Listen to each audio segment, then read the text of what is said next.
ሰላም ቤተሰብ እንደተለመደው ዛሬም በጣም አስገራሚና ልብ አንጠልጣይ የሆነ አጭር ታሪክ ይዤላችሁ መጥቻለሁ።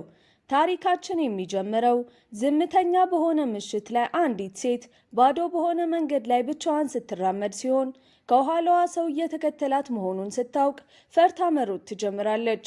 ቆይ ግን ከዛ በፊት አሁን ላይ 649 ሰብስክራይበር አለን። እቅዳችን በዚህ 90 ቀን ውስጥ 100,000 ሰብስክራይበር ለመግባት ነው። አንችልም? እንችላለን። ሰብስክራይብ አድርጉ። ነገር ግን ጥቁር ሹራብና የአፍና አፍንጫ መሸፈኛ ጭንብል ያደረገው ሰው ፈጣን ስለነበር ማምለጥ ሳትችል ትቀራለች። ክፉ ሰውዬ ሴትዮዋን ይዞ ያፍናትና ወደ አንድ ባዶ ክፍል ወስዶ ሲያስራት አንድ አይነ ስውር የሚመስል ሰው በዛው መንገድ እያለፈ ሳለ የታገተችውን ሴትዮ ጩኸት ቢሰማም የፈራው አይነ ስውር ምንም ማድረግ ስለማይችል ዝም ብሎ መንገዱን ይቀጥላል። በማግስቱ ፖሊሶች ወደ አንድ ወንጀል የተፈጸመበት ቦታ ተጠርተው ይሄዱና ትናንት ማታ የታገተችው ሴትዮ እጆቿ በገመድ ታስረውና ተገድላ ትገኛለች። ከፖሊሶቹ መካከል ዴጉ የተባለ አንድ መርማሪ በወንጀሉ ቦታ ላይ ነፍሰ ገዳዩ ትቶት የሄደውን በሰው ደም የተሳለ ቀይ መስቀል ይመለከታል። በሌላ በኩል ብዙ ሰው በሚበዛበት የገበያ ማዕከል ውስጥ ሄዮንዎ የተባለ መልከ መልካም ወጣት አይነ ስውር ጋር እንተዋወቃለን። ሄዮንዎ በገበያ ማዕከሉ ላይ ሙዚቃ እየተጫወተ እንደሚውልና ለመገበያየት የሚመጡ ሰዎች በሰጡት ብር ህይወቱን እንደሚመራ እንረዳለን። ታዲያ አንድ ቀን ሄዮንዎ በጊታሩ እየተጫወተ ሳለ ቹንግሱ የተባለ ሰው ወደሱ ሲመጣ ቹንግሱ ሙዚቃውን ለመስማት ሄዮንዎን ዘወትር እንደሚጎበኘው እንረዳለን። ነገር ግን ይህ ጊዜ የተለየ የሆነበት ምክንያት ቹንግሱ ወደ ሄዮንዎ ጆሮ ጠጋ ብሎ አንድ አስፈሪ ሚስጥር ስለነገረው እንደሆነ እንረዳለን። ቹንግሱ የነገረው አስፈሪ ሚስጥር ትናንት ማታ ሰው እንደገደለ ሲሆን ያገዳደሉን ሁኔታ በዝርዝር ሲገልጽለት በጣም የፈራው ሄዮንዎ እየዋሸ መሆን እንዳለበት ይነግረዋል። በዚህን ጊዜ የሄዮንዎ መፍራት የተመለከተው ቹንግሱ በከፍተኛ ድምፅ ስቆ ስለ ግድያ የሚተርክ አዲስ ልብ ወለድ እየጻፈ ስለሆነ አንድ የመጣለትን ታሪክ እየነገረው እንደሆነ ያስረዳዋል።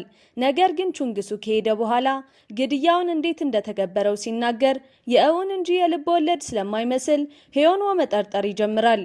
ከዚያም የሄዮንዎ ትልቅ አድናቂ የሆኑት የሁለተኛ ደረጃ ተማሪዎች ይመጡና እሱን ለማስደሰት ይዘውት የመጡትን ስጦታዎች ይሰጡታል። ከትንሽ ጊዜ በኋላ ሚሪም የተባለች የደከማት የምትመስል የሁለተኛ ደረጃ ተማሪ ወደ ገበያ ማዕከሉ ስትመጣ የክፍል ጓደኞቿ በሄዮንዎ ዙሪያ ተሰብስበው ሲያናግሩት ስላየች የተበሳጨችው ሚሪም ጓደኞቿ እስኪሄዱ ትጠብቅና ወደ ሄዮንዎ ትሄዳለች።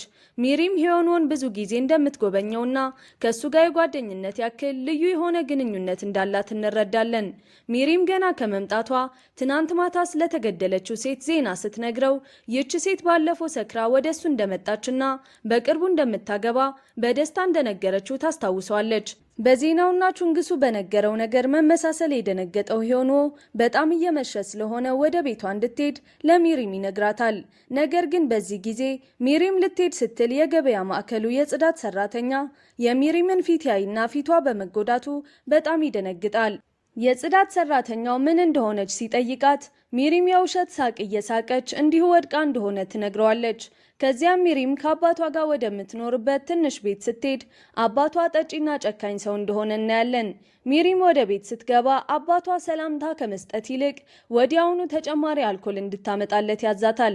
ነገር ግን በዚህ ጊዜ ሚሪም ዝም ስላለች የተናደደው አባቷ ጠርሙሱን ሲወረውርባት ጭንቅላቷ ላይ ይሰበራል። ይባስ ብሎም አባቷ ተነስቶ ሲደበድባት እንዲህ መኖር የሰለቻት ሚሪም በህመሙ ብዛት እያለቀሰች ዛሬውኑ ከቤት ለመውጣት ትወስናለች። በተመሳሳይ ሰዓት ሄዮንዎ ወደ ቤቱ ሲሄድ ከፊት ለፊቱ ብዙ ሰው ተሰብስቦ ሲጯጯህ ይሰማና ፖሊሶች ባለፈው ምሽት ስለተፈጠረው ግድያ የሚያልፉትን ሰዎች ሁሉ እየጠየቁ እንደሆነ ሲያውቅ አስፈሪውን ታሪክ እንደገና ያስታወሰው ሄዮንዎ በፍጥነት መንገዱን ቀይሮ በሌላ አቅጣጫ መንገዱን ይቀጥላል። ቤቱ በሰላም ሲደርስ ሄዮንዎ ወደ መታጠቢያ ክፍል ገብቶ ጥቁር መነጽሩን ያወልቅና ፊቱን በመስታወት ሲያይ ይህን ሁሉ ጊዜ እሱ አይነ ስውር እንዳልነበርና ሲያስመስል እንደቆየ እንረዳለን። በሌላ ቦታ ደግሞ አንድ ሰው ከባድ ጋሪውን ጭር ባለ ዳገታማ መንገድ ላይ ለመግፋት እየታገለ ሳለ አንድ ፊቱ የማይታይ ሰው መጥቶ ያግዘዋል። ሰርቶ በላውም ዳገቱን ካለፈ በኋላ ዙሮ ሰውየውን ሊያመሰግነው ሲል ጭንብል የለበሰው ነፍሰ ገዳይ ያጠቃውና ያ ምስኪን ሰርቶ በላ ራሱን ስቶ ይወድቃል። ሰርቶ በላውም ራሱን በአንድ ባዶ ቤት ውስጥ እጆቹ ታስረው ይነቃና ትዕይንቱ ተቀይሮ ፖሊሶች በማግስቱ የዚህን ሰው አስክሬን በባዶ ክፍል ውስጥ ያገኙታል። የዚህ ሰውና የዚያች ሴት ገዳይ አንድ ሰው እንደሆነ ቢያምኑም ለግድያዎቹ ምንም አይነት ምክንያት ማግኘት ባለመቻላቸው በጣም ግራ ይጋባሉ። በፖሊስ ጣቢያ ላይ ይህንን የግድያ ምርመራ መፍታት ትልቅ ችግር የሆነበት ምክንያት ከፍተኛ መኮንን የሆነው መርማሪ ዴጉ ጉዳዩን እንዲይዝ ስላልተፈቀደለት እንደሆነ እንረዳለን። ነገር ግን መርማሪ ዴጉ ከተማው ስትሸበር እያየ ዝም የሚል ሰው ስላልነበር ጉዳዩን በድብቅ በቢሮው ውስጥ መመርመሩን ይቀጥልና የሁለቱን አስክሬኖች መገኛ ቦታ በካርታ ላይ በመፈለግ የገዳዩን መኖሪያ ለማግኘት ይሞክራል። ቪዲዮውን እዚህ ድረስ ከተመለከታችሁ ተመችቷችኋል ማለት ነው። ቪዲዮውን ላይክ ቻናሉን ደግሞ ሰብስክራይብ ማድረግ አይረሳ እንላለን። ወደ ታሪካችን ወደ ገበያ ማዕከሉ ስንመለስ ሂዮኖ እንደ ሁልጊዜው ሙዚቃውን በጊታሩ እየተጫወተ ሳለ ቹንግሱ ይመጣና ባለፈው ምሽት ሌላ ሰው እንደገደለና ጋሪውን ይገፋ የነበረውን አዛውንት እንዴት እንደገደለው በሚያስፈራ ቅደም ተከተል ይነግረዋል። ሂዮኖ እንደፈራ ቹንግሱ ሲያይ መሳቅ ይጀምርና ይሄም የፈጠራ ታሪክ እንደሆነና የሚጽፈው ልብ ወለድ ላይ እንደሚያስገባው ይነግረዋል። ልክ በዚህን ጊዜ ሚሪም ከትምህርት ቤት ትመጣና ዜና ላይ አንድ አዛውንት ባለፈው ምሽት የግድያ ሰለባ እንደሆኑ ለሂዮኖ ትነግረዋለች። የሚሪምን ወሬ የሰሙ መንገደኞች መሰብሰብና ስለ ግድያው መወያየት ሲጀምሩ መርማሪ ዴጉ ከሁለት ባልደረቦቹ ጋር ብቅ ይላል። መርማሪውም ለሂዮኖ ሁለቱም የተገደሉት ሰዎች የእሱን ሙዚቃ ለማዳመጥ መጥተው እንደነበር የሚያሳይ የመንገድ ካሜራ ፎቶዎችን እያሳየ ስለ ግድያው የሚያውቀው ነገር ካለ ይጠይቀዋል። በዚህ ድንገተኛ ጥያቄ በጣም የተረበሸው ሂዮኖ ወደ እሱ የመጡት ሁለቱ ሰዎች ስለ ተራ ህይወታቸው ብቻ እንደነገሩትና ምንም ያልተለመደ ነገር እንዳልነበር ይናገራል። ነገር ግን በዚህ ጊዜ በመልሱ ያልረካው መርማሪ ዴጉ የቢዝነስ ካርዱን ለሂዮኖ ይሰጠውና ያልተለመደ ነገር ካስታወሰ እንዲደውልለት ይጠይቀዋል። በዚያው ምሽት ሚሪም ገንዘብ ለማግኘት በትርፍ ጊዜዋ በአንድ ሱቅ ውስጥ እንደ ካሼር ሆና ስትሰራ እናይና በስራ ላይ ሳለች ከቤት አከራይዋ መልእክት በስልኳ ይደርሳታል። መልእክቱም የባለፈውን ወር የቤት ኪራይ ስላልከፈለች ቶሎ ክፍያውን እንድትፈጽም የሚጠይቅ እንደሆነ እንመለከታለን።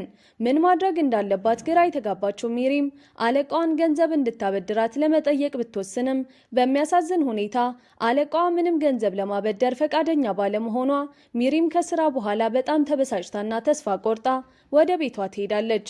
ከዚያም ወደ ቤት በምትሄድበት መንገድ ላይ አንድ ሰው እየተከተላት እንደሆነ ስለተሰማት ዞር ስትል ማንንም ስላላየች መንገዷን ትቀጥላለች። ሚሪም በመንገዷ ላይ እንዴት ካለ ገንዘብ ፍላጎቶቿን ማሟላት እንደምትችል ያለማቋረጥ እየተጨነቀች ለማሰብ ትሞክራለች። ይህ በእንዲህ እንዳለ ሂዮኖም ወደ ቤቱ ሲመለስ ቹንግሱ ስለተናገረው ነገር ማሰብ ማቆም ስላልቻለ ቹንግሱ በልብ ወለዱ ውስጥ ያሉ ታሪኮች ናቸው ያላቸው ሁለቱ ግድያዎች በቅርብ ጊዜ ከተፈጸሙት እውነተኛ ግድያዎች ጋር ተመሳሳይ እንደሆኑ ይገነዘባል። ጊዜው ቢያልፍም ፖሊስ ከተማዋን እያሸበረ ላለው ነፍሰ ገዳይ ምንም አይነት ተጠርጣሪ ማግኘት ስላልቻለ የነፍሰ ግድያው ሰለባ የሆኑ ሰዎችም ቁጥር እየጨመረ ይመጣል።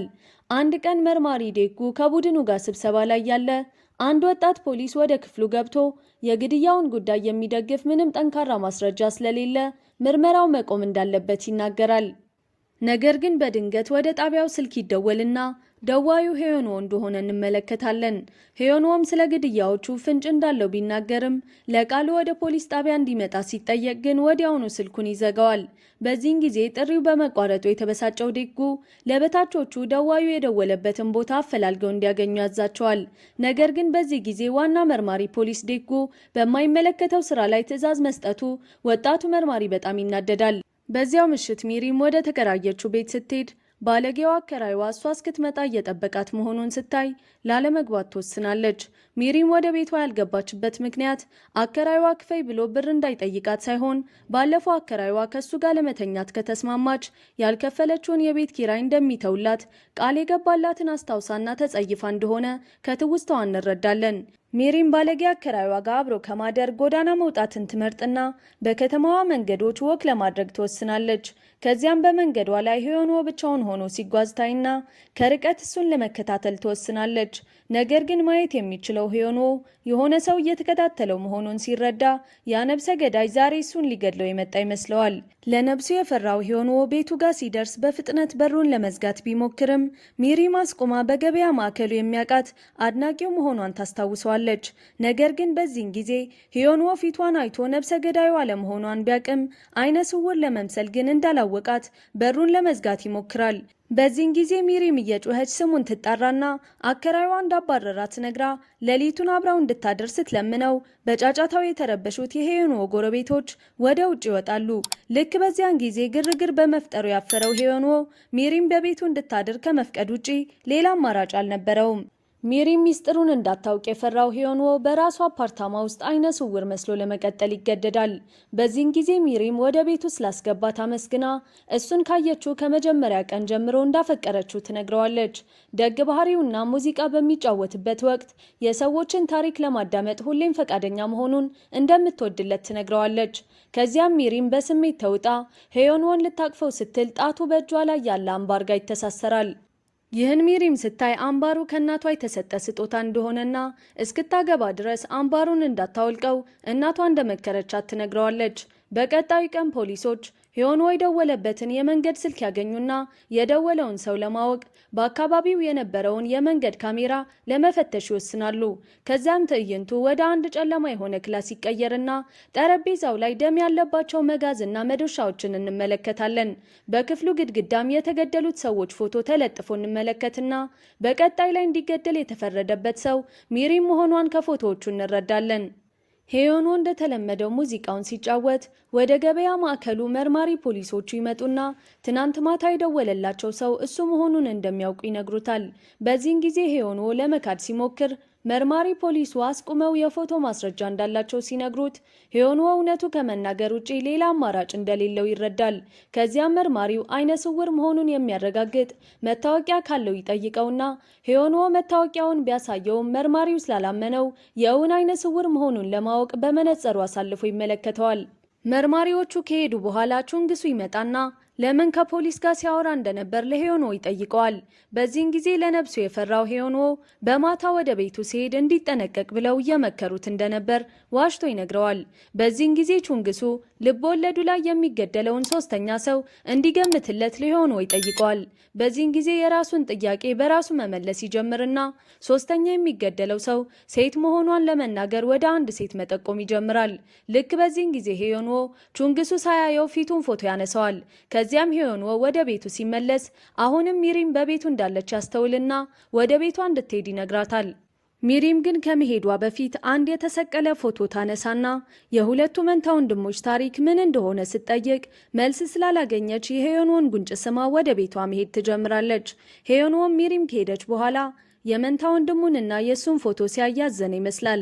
ከትውስታውም አይነ ስውር የሆነ መንታ ወንድም እንደነበረውና በተማሪዎች ስለማይወደድም ብዙ ጊዜ እንደሚደበደብ እንረዳለን። ውጭ ላይ ሚሪም ወደ ቤቷ እየሄደች ሳለ የሆነ ሰው እየተከታተላት እንደሆነ ይገባትና ዞር ስትል አንድ ጭንብል የለበሰ ሰው ቆሞ ታያለች። በዚህን ጊዜ ሞት ፊቷ ላይ ተደቅኖ ያየችው ሚሪም ፈርታ መሮጥ ትጀምርና ሰውየው ሳይዛት እንደምንም ስራ ቦታዋ ላይ ትደርሳለች። በቀጣይ ቀን ሚሪም ወደ ገበያ ማዕከሉ ትሄድና ለሄዮንዎ ትናንት ማታ ስላሯሯጣት ጭንብል የለበሰ ሰው እያለቀሰች ትነግረዋለች። ቺንግሱ ወደ እሱ ሁልጊዜ ሲመጣ ጭንብል እንደሚለብስ ያስታወሰው ሄዮንዎ ነብሰ ገዳዩ ቹንግሱ መሆኑን ስላረጋገጠ በኋላ ላይ ቹንግሱ ወደ ቤቱ እየሄደ ሳለ ይከተለውና ለፖሊሶቹ ስሙን፣ ፎቶውንና አድራሻውን የያዘ ፎቶ ልኮ ነብሰ ገዳዩ ቹንግሱ እንደሆነ ይመሰክራል። በዛ ምሽት ሚሪም ወደ ተከራየችው ቤት ስትሄድ ሰው እየተከታተላት መሆኑን ስላላወቀች ወደ ቤቷ ገብታ ፓስታ እየሰራች ሳለ አከራይዋ ማንም ሳይፈቅድለት ገብቶ ሊስማት ይሞክራል። ልክ በዚህን ጊዜ ሚሪም የፈላውን ውሃ አናቱ ላይ ደፍታ እየሮጠች ትወጣና ወደ ሄዮንዎ ልትሄድ ስትል ያነብሰ ገዳዩ ያግታትና ወደ ሰው የሚገልበት ክፍሉ አስሮ ይወስዳታል። በቀጣዩ ቀን ሄዮንዎ ሚሪምን ስላላገኛት መጨነቅ ይጀምርና ቹንግሱ ይዟት እንዳይሆን የፈራው ሄዮንዎ ወደ ፖሊስ ጣቢያ ደውሎ ቹንግሱን ለማሳሰር ቃሉን ለመስጠት ፈቃደኛ መሆኑን ይናገራል። በስልክ ጥሪው መሰረት ሄዮንዎ ወደ ፖሊስ ጣቢያው መኪና እየነዳ ሲመጣ መርማሪው ያይና ሄዮንዎ አይነ ስውር አለመሆኑን ይረዳል።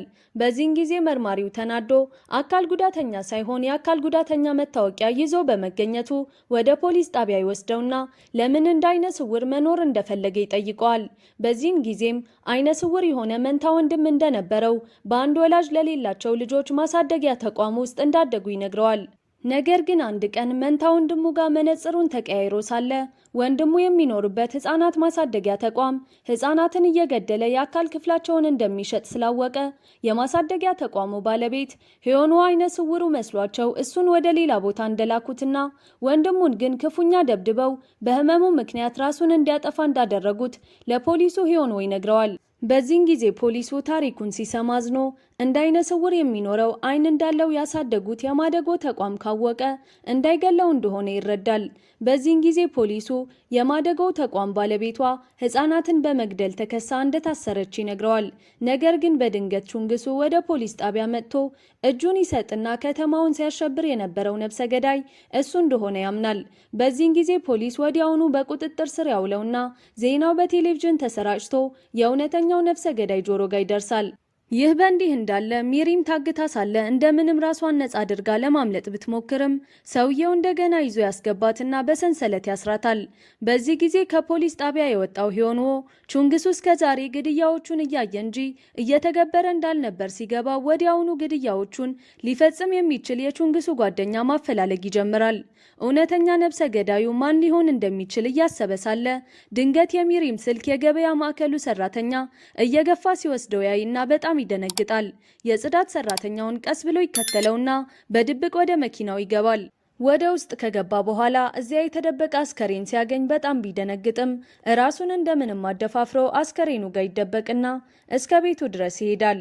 ሰውየው በመጨረሻ መኪናውን አቁሞ ሲወርድ ሄዮንዎም ቀስ ብሎ ወርዶ ወደ አንድ ክፍል ሲሄድ ሚሪም መሬት ላይ ታስራ ይመለከታታል። ሚሪም ሄዮንዎን ስታየው ወደ ውስጥ እንዳይገባ በጭንቅላቷ ምልክት ብትሰጠውም ያላስተዋለው ሄዮንዎ ነፍሰ ገዳዩ በትልቅ እንጨት ይመታዋል። ነገር ግን ሄዮንዎ እንደምንም ተነስቶ ይፋለመውና ከሚሪም ጋር ተባብረው እጅ አልሰጥም ያለውን ነፍሰ ገዳይ አንቀው ይገሉታል። በፊልሙ መጨረሻ ላይ ፖሊሶች በነፍሰ ገዳዩ ቤት ሲደርሱ ሚሪም እና ሄዮንዎ ከአስከፊው መከራ ስለተረፉ እጅ ለእጅ ተያይዘው ሲሄዱ ፊልሙ ይጠናቀቃል። ሀሳብ አስተያየታችሁን ኮሜንት ላይ ጻፉልን። እዚህ ጋር የምትመለከቱትን ቪዲዮ ማየት እንዳትረሱ። ይመቻችሁ።